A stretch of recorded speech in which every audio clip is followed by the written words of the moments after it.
Good evening, everybody. Welcome to the Town Council regular meeting, Wednesday, September 17th in the Green Room.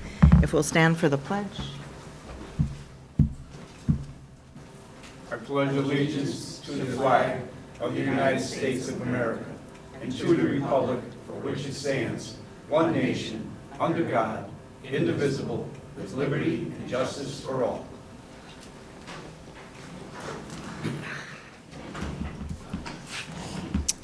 Okay. Item number 2, are there any visitors who wish to speak? No? All right. Item number 3, approval of minutes. The minutes for the September 3rd meeting. Is there a motion? So moved. All right, is there a second? All right, discussion? All in favor? Aye. Opposed? Abstaining? Motion carries. Thank you. Item number 4, first we have Christina Bergman here, and she would like to be appointed to the Sustainability Committee for a term until 6/30/2026. Christina, would you like to tell us about your interest? Sure, should I come up there? Right there is fine. Okay. I prepared a little statement. Dear members of the Clinton Town Council, my name is Christina Bergman, and I am currently a junior at the University of Connecticut, pursuing a bachelor's degree in communications with a minor in political science. I'm also on the fast track to a master's degree in public administration and public policy. I'm writing to express my sincere interest in being appointed to the Town of Clinton Sustainability Committee.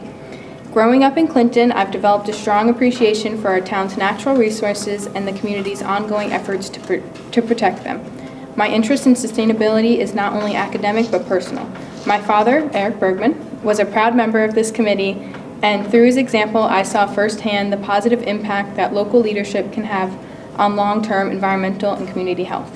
I'm especially interested in how small towns like ours can lead in areas such as renewable energy, waste reduction, and climate resilience. I believe my academic background and passion for community-based policy solutions would make me a valuable addition to the committee. I'm eager to learn from the current members, support ongoing initiatives, and help identify new opportunities for sustainable growth in Clinton. Thank you for considering my application, and I would be honored to serve the town in this capacity. Respectfully, Christina Bergman. Thank you very much. Very nice. Very nice. Does anyone have any questions for Christina? Who would like to make? I'll ask you a question. Okay. And it's an easy question. No, that's very well written, and thank you for doing your homework and writing that out. Just curious, do you live around here or are you at UConn? I live at home and I commute 2 times a week up to UConn. Oh, wow. You drive all the way up there? Yeah, it's a long drive. Yeah, so that's good. Okay, so you'll be around for meetings and things like that. I make a motion that we put Christina Bergman on the Sustainability Committee for a term until 6/30/26. Excellent. Is there a second? Second? Any discussion? All in favor? Aye. Opposed? Abstaining? Motion carries. Congratulations. It's nice to get young people involved with the Very much. government. Yeah. Thank And you. please go and see Sharon when you can to get sworn in before the next meeting. All right, great. Thank you very much. All right. Next is Mackay Howard, but he was here the last time on September 3rd. And so we are simply going to ask for a motion to appoint him now. So moved. All right, second? Second. All right, discussion? All in favor? Aye. Opposed? Abstaining? All right, Mackay is appointed Human Rights Committee student member. And then finally, the Library Building Committee is looking for a council representative, and I spoke with Hank, and Hank has the time to do that. And so I'm wondering if anybody would like to make a motion to appoint Hank? So moved. All right, is there a second? All right, discussion. All in favor? Aye. Yes. Now, didn't we put Chris on there? We did. He withdrew. He withdrew? He withdrew, yeah. Oh, okay, I Yeah, didn't know no, that. Yeah, he just withdrew. Oh, his okay, schedule. fine. It's not- I just want to make sure, you Sure, know, of course. All I right. don't have 2 on. Okay. All in favor, did I do that one already? Yeah. Yep, all right, great. All right, so motion carries. Thank you very much. Next is Sharon is here to speak about the Historic Preservation Grant. Or did you not want to speak about the Preservation Grant? Do you have any questions? Okay, did everyone see this in their packet? Yep. I would like permission to apply for a historic preservation grant in the amount of $5,000. This will enable us to make some historical records available electronically. Okay, so is there a motion for that? So moved. Second? Second. Discussion? All in favor? Aye. Opposed? Abstaining? Motion carries. Thank you. Thank you. I appreciate you coming, Sharon. Yes. Thank you. I'm going back home. All right, item number 6 is the Finance Director report, and Bob is here to give us that. Bye. Good evening. You should have the report in front of you.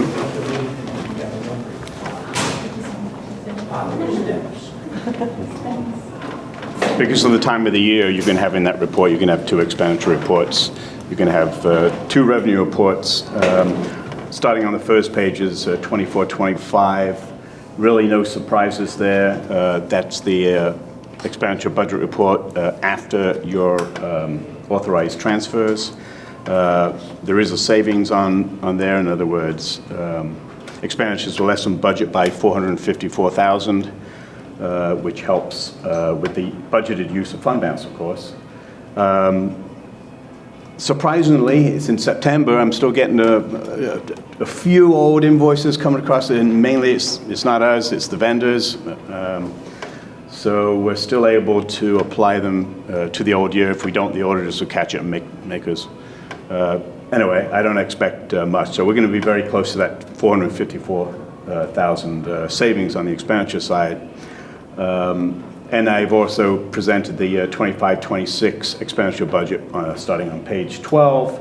It's a little bit too early. I don't expect, right now, at this point in time, I don't expect any bumps in the road for that expenditure budget. So the amount of fund balance that was budgeted to use was $4 million, and the actual use $2.4 million.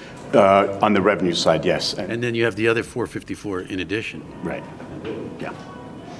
24-25 revenue statement shows actual use of fund balance of $2.4 million. We budgeted $4,039,000, and the difference is, great performance on actual revenue receipts compared to budget. And I told you, for instance, property taxes exceeded budget by $322,000. That was mainly prior year property taxes. State revenues by $252,000, charges for services by $256,000, and interest on investments from $697,000. I don't expect to see that every year, right? I mean, in this last budget process, we're conservative, but we try to budget a reasonable amount. We didn't want to under budget because when you budget a reasonable amount, you're helping the mill rate, right? We're not overdoing it. But I don't expect to see that type of performance in the near future. The 25-26 revenue budget presented on page 21 early in the year, but what I look for early in the year are the first 2 months of tax collections, July and August. And there's a report on that. I keep track. We've got 10 years worth of tax collections, and that's on page 23. And the July-August tax receipts represents 55% of total budgeted. And if you look at that report, it's consistent, 10 years. Over 10 years, we've consistently collected around 55%. So that tells me we're doing well on tax collections early on in the budget year. So it's a nice indication. Page 24, investments. Interest rates remain stable. Obviously, we have a rate reduction, so they're going to go down a tick, but the stiff rate has been stable. Currently, the stiff rate is now 4.42%. On that report, you'll see some Bank of America investments with an interest rate lower than that. We'll be transferring some money from there to the state short-term investment fund. Well, what do you think? Is that why? So I see. One of the reasons we used less of the unallocated fund balance was because we made $697,000 more than we thought. Is that because we've been transferring money into this account? No. It seems weird to me because we're talking about fairly stable investments, right? How do we get more of a return than we thought? I'm thinking we have, 4% returns. Right, but I mean, if you look at the prior years, right? It was 2%. If you look at the budget 3-4 years ago, and that's a big difference. If I looked at your budget for interest on investments 4 years ago, I'm just, on top of my head, it was probably 500,000. Now it's way over $1 million. So it is sensitive. So it's for two reasons, because the balance of the undesignated fund balance is higher, and because we budgeted a low amount. Right, right. Because it's kind of hard to react on interest, earned interest, because if you're budgeting a year and a half before the actual budget and the interest rates are 2%, you really don't want to budget 4 or 5, even though that possibly may happen, because if you're wrong, then it's a budget buster. So that $2 million that we picked up in that fiscal year, right, the $1.6 million plus 400,000, were you investing that along the way and making 4% on that? It all gets in, yeah. Yep. So, and then going forward next year, I know you keep warning us, we keep getting nervous and thinking we're spending more, which, I know for a while we were. And then each year it comes out and it's like, all right, we didn't spend nearly as much as we thought. And you keep warning us that's not going to keep happening. So when you are budgeting interest income going forward, you feel like you have a much better grasp on that, and that we're not going to get those numbers anymore. It changes all the time. You just do the best you can. We do have a financial advisor, so we do. It's just not me. I'm not. But if we're actually getting 4-point-something% and you budgeted that, and now interest rates went down today, you might actually be short. Yeah, but I didn't. It's a blend because Bank of America's, what was it, 3-point-something? So I didn't budget the top interest rate. Yeah, it was blended. Page 25 is the usual general fund balance at 6/30/2025. We've been looking at that every month. It just turned out to be a little bit better because of the forecast in the expenditure and revenue side was a little bit more than what we forecasted. So if you look at the very bottom sentence, 20% of the 25-26 budget's 13.2, and we're projected to have almost a little bit over 15 million. And we've discussed that. What that tells me that, and we've been doing that, we're putting brakes on the use of fund balance, right? 2 years ago, we used close to 4. The year we're in, we're using 2.6, and I would imagine that the next budget process is going to be, it's not going to be over 2 million. But nice to be nil. It's getting there, right? Yeah, we have a little bit of flexibility next year, but we have to be careful.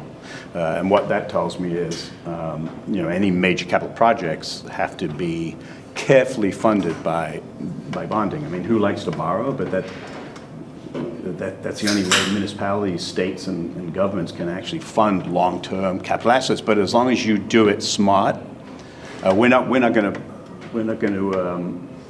invest in capital assets if we can't afford it in the bond forecast schedule. But we do have flexibility, and we'll be looking at that next meeting. I have one question, Bob. On this page of the readout, it says, for 2025, let me read this right. The unassigned fund balance is 15,076. But on the report that comes on this page, it says our estimated fund balance is 19. Well, that's the total fund balance. We're talking about here the unassigned fund balance. In other words, the fund balance that is free and clear. I don't want to say for spending, because yeah. Very good. Okay. Contingency account started with 301,000, if you remember. We increased that during the budget process to account for union contracts. To date, it's 266,000. And on page 27 is the page from our financial system, which discloses the Board of Ed non-lapsing fund balance of a little bit over 959,000. And make a comment on that? I would I greatly appreciate that beautiful report that you sent to us, that readout. That was excellent. And I had to say, and I didn't want to say, but I happened to find out that you had given this to the Board of Education before they came in 2 weeks ago. Nobody spoke up. I just want my fellow members to know that. This guy did his job. And somebody, for whatever reason, couldn't answer that question when I asked how much is in it. I just want to show you that we are very transparent that way. But somehow, coming back isn't the same cooperation, collaboration, whatever all these fancy names they use. But that's all for the television. But I just want to let people know that this guy right here does his job.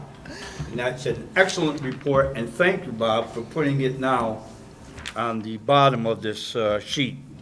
Yeah, thank you, appreciate it. And just in the general comments, we have not heard from the state regarding the Morgan School construction grant yet. We expect, it should be very soon, but we have not heard yet. Can I ask one question Yeah. again? Can you, I don't think you have it right at your fingertips. How far are we into that big Y with their taxation? Yeah.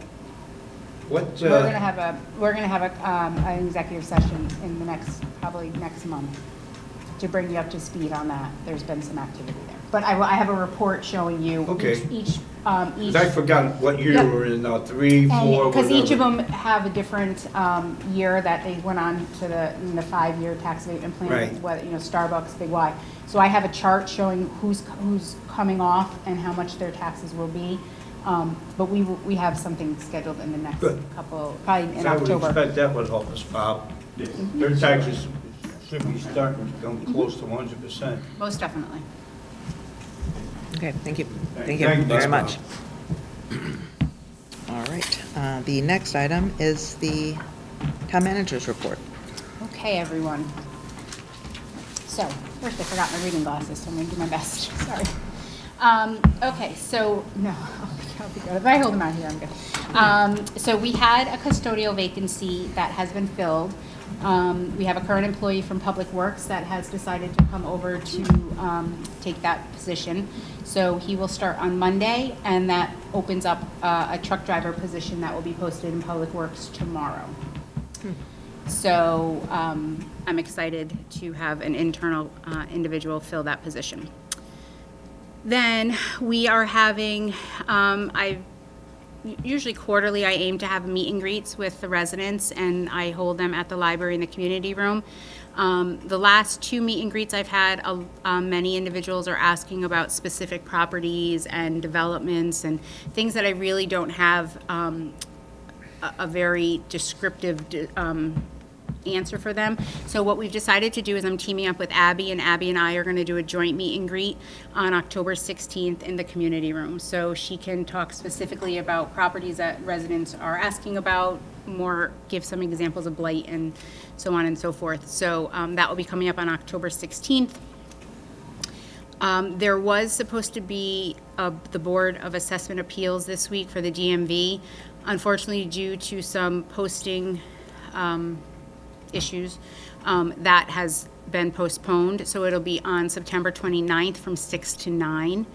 We will make sure that it is in the newspaper along with social media and website, and get out some helpful information to residents to understand the change in the DMV taxation and the criteria to qualify for a appeal. So that will be on the 29th. Christmas in Clinton. So I've been getting some questions about that, and I'm excited to announce that the town of Clinton, in partnership with Placemakers, will be working together to make sure this event takes place. What I can say right now is that the event will be held that same weekend. However, it's going to be held on Saturday, December 6th. There are 2 other large events happening in town earlier that day, Joel School is having a craft fair, and the First Church of Christ across the street is having their craft fair. So what we've decided to do is market it as a Christmas Day in Clinton. So you can start in Joel, you can come over to the church across the street, have lunch there, and then our event over here will start at 2 till 6. And we have a lot of things planned. We are reaching out to all of the individuals and organizations that have participated in the past. They have been very excited to have it on Saturday. It's also helpful to the businesses because many of the businesses are already open on Saturday, so they can just stay open a little later versus opening on Sunday, which many of them were closed. And we are adding and bringing back some events. We are working hard to bring back the soup cook-off, which was very popular.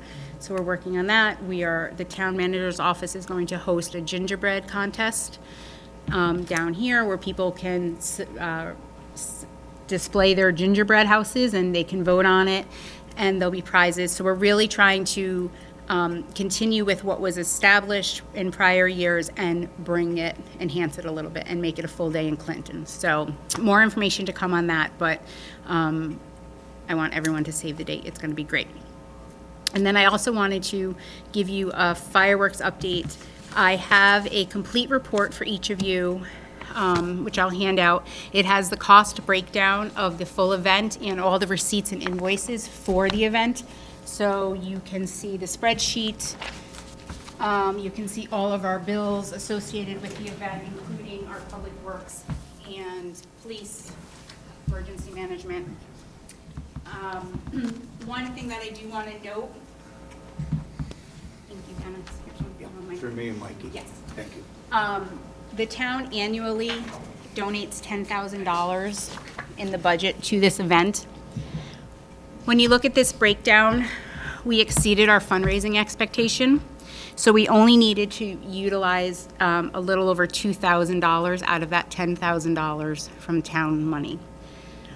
So I will be talking to Bob, and I will be coming back to the council to ask if the council would consider taking those funds and moving them into a community event line item for this year. Because I don't know what Clinton and Christmas in Clinton is going to cost, if there is going to be a cost associated with it. I don't know what summer concerts are going to look like next year. So having those funds without having to go into any additional accounts to pull from, I think would be a smart decision. I will aim to not use them, but at least it would be there to support future events and activities. So that will be probably a line item transfer in the next meeting. But again, everything's accounted for here. So, you can look it over. If you have any questions, you can ask me. And that is what I have for my event, my report. Thank you. Any questions? Is Placemakers taking the lead on Christmas in Clinton? Hopefully to give you a little break. I think what honestly, Mary and I sat in on the meeting, and Christmas in Clinton is a very large event. It's going to take a lot of organizing. It's very different than the fireworks, though, because the fireworks was a lot of donation seeking, and they're just two different animals. I think having the town manager office be the overseeing body for the event, because it spans a good section of town, is probably the best for our first year and doing it with Placemakers. The goal would be that we get it established, and then Placemakers would most likely be willing to take it over in the future. So that is the goal. Anyone else? Okay. All right, so the next is Chairman's report, and I think I have more questions than report. But I want to thank you for the Beach Park Bridge construction update, which a lot of people were asking for. And though they're not always happy with the news, they are happy to get news, it seems. So that's good. in terms of the upcoming October public hearing, no, when is the public hearing for the automated? October 2nd. The second, automated traffic enforcement. So a lot of people are talking about it. And one of the things I hear goes back to what Dennis talked about. It was years ago. People are concerned, okay, if we're talking about safety on 81, they're very concerned about the left turn out of the Big Y that isn't signaled. They're still concerned with that. And since that October 2nd public hearing will happen, that might come up. I did speak to the chief about Okay. that. It is a state road, so any or all residents who are concerned are encouraged to go to the state website for DOT. There is a link to do so. They can put in their concerns, but the police are well aware of it, but unfortunately, it is a state road. Have they, I mean, if it comes up, have they communicated with them? Sure they have. The I'm police sure they yeah, have, okay. yes. Okay, great. So But- what the hearing is about? The hearing's about red light the red light cameras. and speed. So Yeah, but if it's about safety. They might people bring just- it up as People are just a bringing it, concern. because that's what I hear a lot. People are concerned about it. Yes, as I was sitting there today. And it can't, I thought you were going in a different direction, but the chief said we can't just pick like if we wanted to put something there, we can't do it because there hasn't been enough accidents or enough things that have happened to warrant them doing it. Yeah, that was a Glenwood one. Right, and I think at that space too, certain stretches don't qualify because there's already cameras in that vicinity for other reasons. So they can't have multiple in that space, if I recall correctly. But the chief will be here. He will have a presentation for everyone as well. He's putting together for the public. But, and also on that topic, I brought it up in the meeting to the chief, and Dennis, you put it in an email. I think before we have that hearing, we have to figure out where that money is gonna go. So my recommendation is going to be, which I'll share with you now, that we follow a similar practice that we have for the Board of Ed with the non-lapsing fund. So the funds that are generated from this program would go into a non-lapsing account that would follow and be dictated by state statute, not town policy, which the non-lapsing fund for the Board of Ed was a policy that this council designed. State statute dictates the use of those funds for traffic enforcement and safety. So the police commission would then come to the council with a recommendation of what they would use those funds for, and then this council would have the deciding, make that final decision on whether or not those funds would go to that, but the discretion of what it is designed for, whether it be a roundabout, whatever it may be, would come from the police commission, since they, per the charter, oversee the police department. And this would be the deciding body as a yes or a no, but it would mirror the Board of Ed non-lapsing. Yeah, I'm quite not that comfortable not having it spelled out in the ordinance. Because policies can be changed very easily.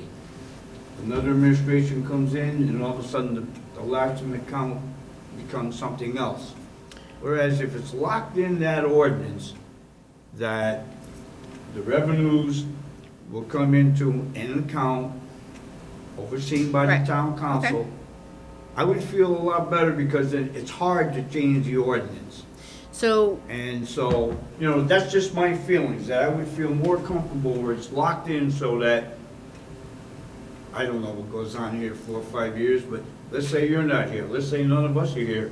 All of a sudden you get a whole bunch of people and they turn around and say, oh no, change the policy and let the police spend it. I mean, if it's just a policy, it's very easy to change. so you would like the language in the ordinance to outline that per the recommendation to the council from the police commission on use of funds. So the Right. council would have the final say on yay or nay, but the funds and what they are used for would come in a formal presentation because similar they know to what the Barry, state since Mary, yes, Jerry, as a police commissioner. Yeah, I really Just check with the chief and maybe town council, but if I remember correctly, we had a discussion at our last police commission meeting, and there was talk about the funds, but I think the state statute specifies that funding that's generated must be used for specific purposes. Right, no, we're clear on that. It's not the purposes of the funding, it's the who gets to make the decision. Right, so that's the question, is that if you end up with, say, $500,000, who has the authority to say, we're gonna take that 500 and we're going to go do a roundabout? Or, so what would happen is the police, the chief, would come to the commission with a recommendation. These are the reasons we feel that there's a safety concern in this intersection.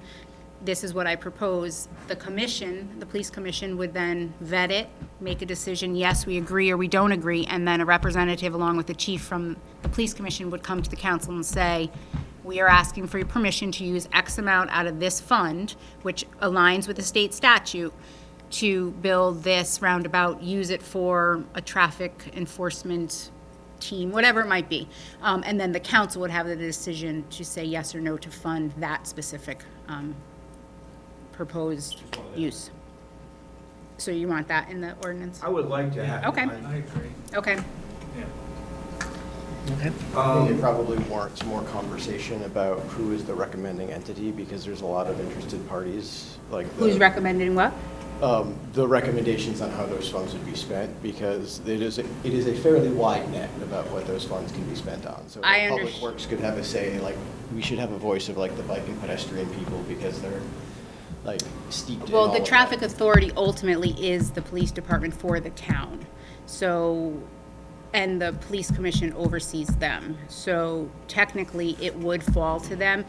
They would, the police commission would reach out to those individuals or departments that would help, even Abby and things like that, to make an educated decision. Yeah, I love a good subcommittee, so. Yeah, if we no, could I have those understand. interested parties involved. One more final thing. Has anybody checked to make sure that we could use that money? Let's see how I should say this. Because sometimes, like, the money that comes in for the feds to the police department cannot be used in any way to supplement your budget. This wouldn't be. Is that the same type of stipulation on this money? This money is strictly to use for traffic enforcement and safety, not to go into a budget. It is it can be used for non-lapsing. It cannot go into the general I fund. understand that, but what I'm saying is, we as a town can't use that money for something that could be interpreted that should be in your budget. So paving So- is an allowable expense, right? What's that? Paving would be an allowable expense under there. So what you're saying is we shouldn't use that money to supplement our paving line item. I don't know, I'm just saying, sometimes they put that little thing on, that if paving is supposed to be a budgeted item, or, for whatever reason, hiring a guy. Dennis, I think you're talking about some grants. The grant money is very specific. When they Right. apply for federal grants, the police department, they have to use it for X, they can't use it for Y and Z. And right, and the same I don't know if thing- this is, I think this might be apples and oranges. Well, I don't know, because I think also, you know that money they get from the feds, Jerry? When they impound cars and impound property, they can only spend it, the police department, as extra stuff. Exactly, I'm aware of that. Yeah, so I'm just wondering to make sure that the state doesn't have that little caveat in there. Has anybody checked that out? That's all. I'm only asking is that we are free, Right. well, us and the police are free to use that money that is generated any way we want within that traffic and stuff. And I think it's spelled out in the It's statute. That's what spelled I out mean. in the So with, statute. it is in, I'm pretty sure when Chief DeMayo presented, it was in Yeah. the He is gonna statute present itself. again. And if the statute changes, ultimately, That the police dictates it. commission as the LTA is the recommendation authority, the council is the approving authority based on the recommendation. Correct. And I think as long as that's clearly spelled out in the ordinance, that it's not a policy change, the ordinance says those things. I agree. And references the Connecticut General Statute that the police commission has the authority to recommend based on those things. And we have the approval authority at the council, whether we're still here or Yeah, not. That no, way, I'm not worried about that. I think we got that settled. What I'm saying is, make sure we can spend that money. And I think because it's spelled out in Connecticut general statute, whatever the existing Connecticut general statute says is gonna be the authority, or meaning the legal ability to use that. Because if they change the statute in 4 years from now, they may allow for X or Y. Right. And I think that I'm not whatever. gonna beat the dead horse. I do know, though, that funds from an account like this, per state statute, can be used for sidewalks and roundabouts and things like that. So those Okay. are already items that are listed in a budget, so they can be funded by that. Okay. I understand what you're saying, though, but I will work with the chief to get clarity on that. You were at that meeting the other night, and they were talking about establishing a traffic control. Mm-hmm. Hiring some officers Right, and designate them, I guess, as traffic control. the traffic enforcement. Right. Well, the state might say, you're hiring officers? If you're hiring officers, those are supposed to be a budgetary thing. You can't do that. You can do roundabouts, you can do extra sidewalks, you can do this. But anything like, you can't buy guns, Right. and you can't hire police officers with that money, Okay. I just want to make sure we can. Understood. And the chief is working on a presentation and slideshow specifically for this public hearing, so it may be more easy to understand and laid out in a more digestible format than when he did speak here. So maybe we'll get those answers there, but if not, I'm going to mention this to him prior, so he can make sure that there is a slide specific to this and outline in layman's terms the state statute, because it is hard to understand. And it makes sense to him because that's the world he lives in. So when they talk their language, he understands it. But for us, we need it a little bit more I just don't want to get lowered. get caught Understood, in the of course.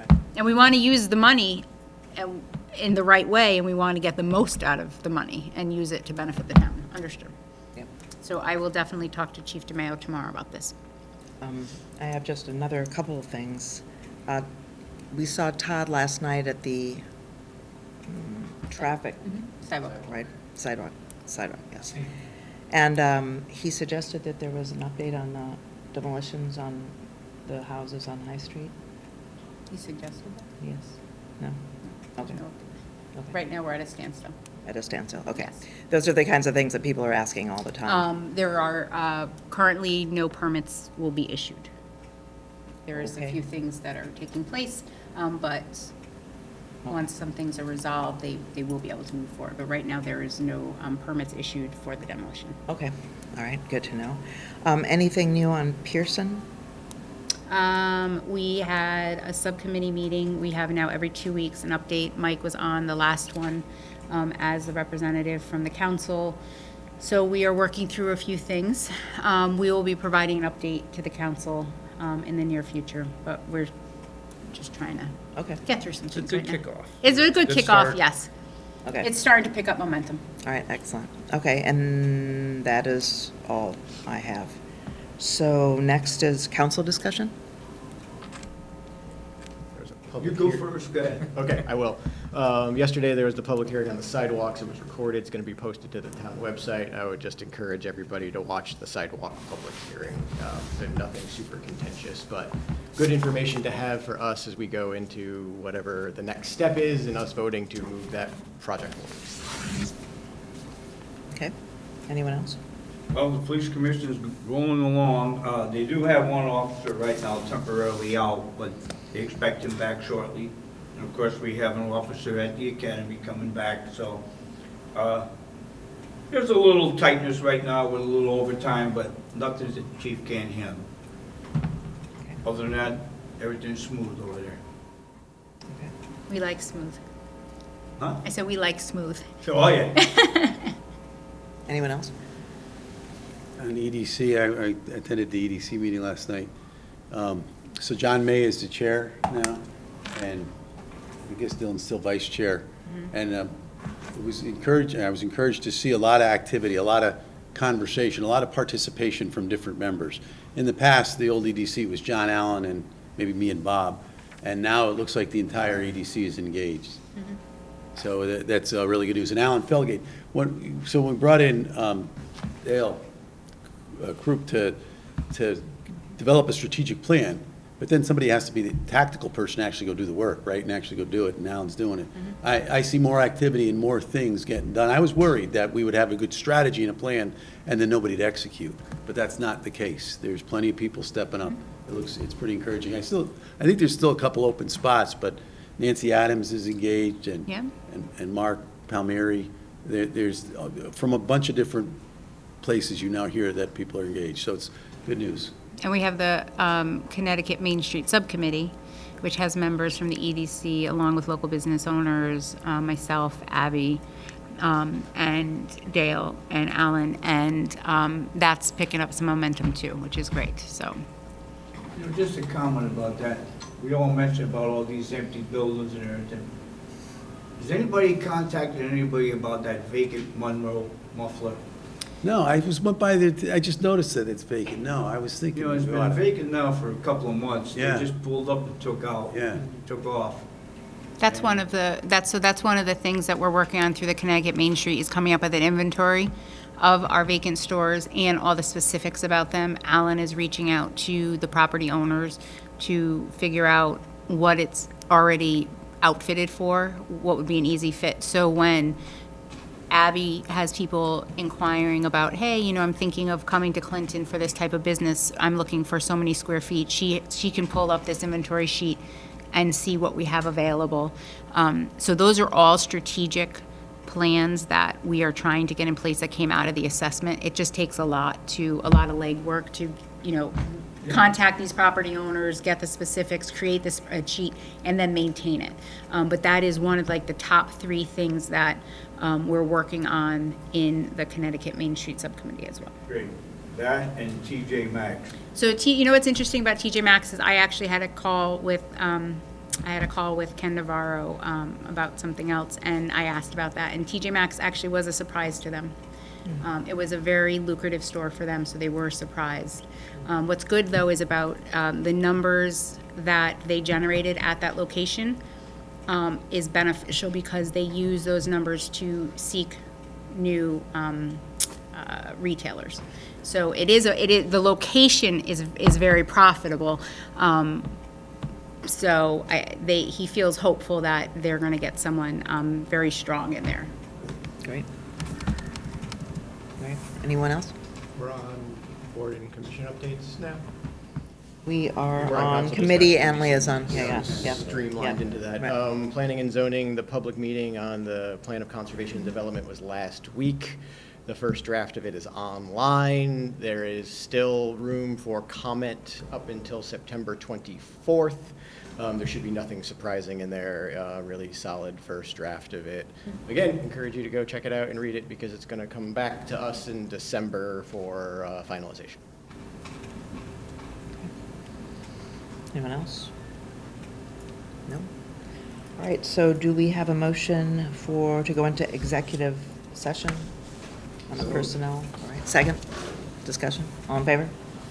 Aye. Opposed? All right, motion carries.